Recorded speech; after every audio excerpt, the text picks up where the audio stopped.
We've been together for years. I feed it fiber. It feeds me shame and energy.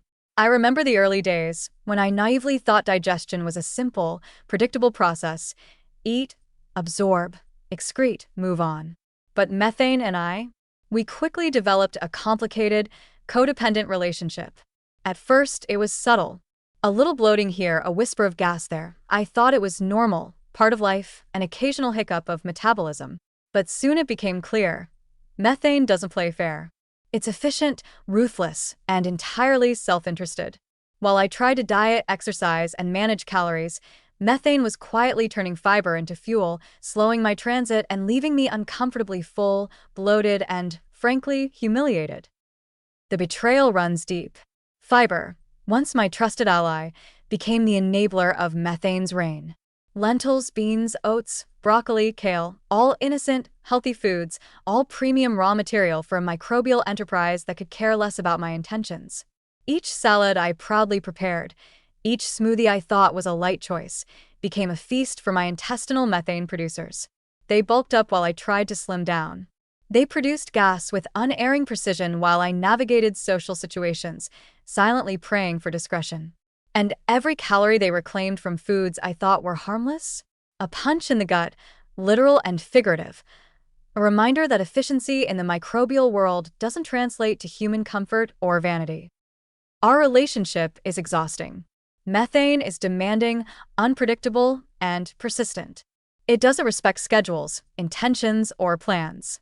I can eat clean, exercise, fast, hydrate, and measure macros with obsessive precision, and still be sabotaged from within.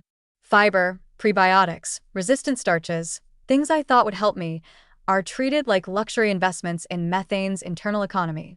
The more I try to control it, the more clever it becomes. Sleep isn't a respite. While I dream of a leaner, healthier me, methane is fermenting, producing gas, and ensuring that every bite I thought was safe contributes to its dominance.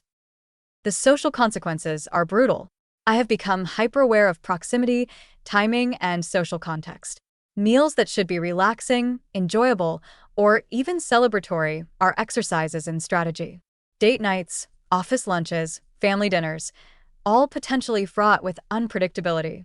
One bite too many of broccoli or chickpeas, and suddenly I am negotiating my dignity with a volatile, invisible partner that thrives on discomfort. Public restrooms, bathroom escapes, and strategic seating arrangements have become part of my daily calculus. Methane doesn't just influence my digestion, it influences my behavior, my confidence, and my ability to interact with the world without embarrassment. And the physical toll is relentless. Chronic methane dominance slows gut motility, creates constipation, and contributes to subtle metabolic inefficiencies. Calories are absorbed with ruthless efficiency, transit is delayed, and bloating lingers long after meals. Even when I eat less, exercise more, and take every possible measure to reduce intake, my gut quietly reclaims energy and converts fiber into gas, a biochemical slap in the face for every effort I make. I am at the mercy of a system I cannot fully control, a microscopic tyrant that exacts its toll with invisible precision.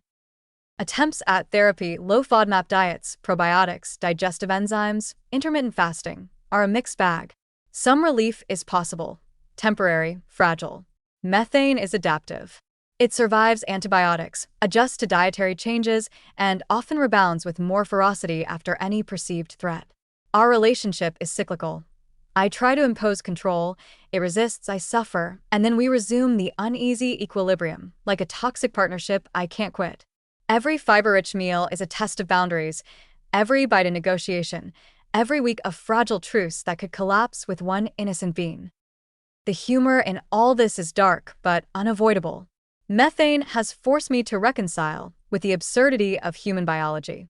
I can run marathons, track calories to the decimal, and maintain an otherwise disciplined lifestyle, yet my gut produces gas with absolute disregard for logic, etiquette, or aesthetics.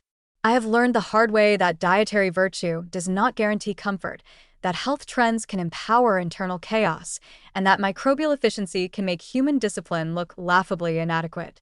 It's frustrating, humiliating, and yes, slightly gross, but also strangely awe-inspiring. There is a perverse brilliance to the way methane manages resources, optimizes energy extraction, and enforces control over the human host. So here we are, still together, locked in this messy, asymmetric partnership.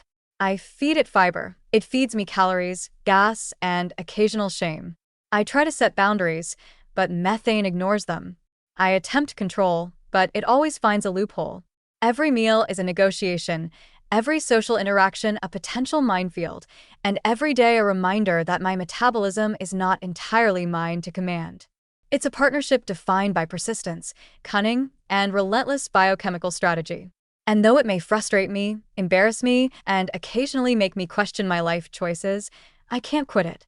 Methane and I are bound together, whether I like it or not, in a complicated, uncomfortable, and entirely unavoidable relationship, one where efficiency reigns, dignity falters, and fiber is never truly free.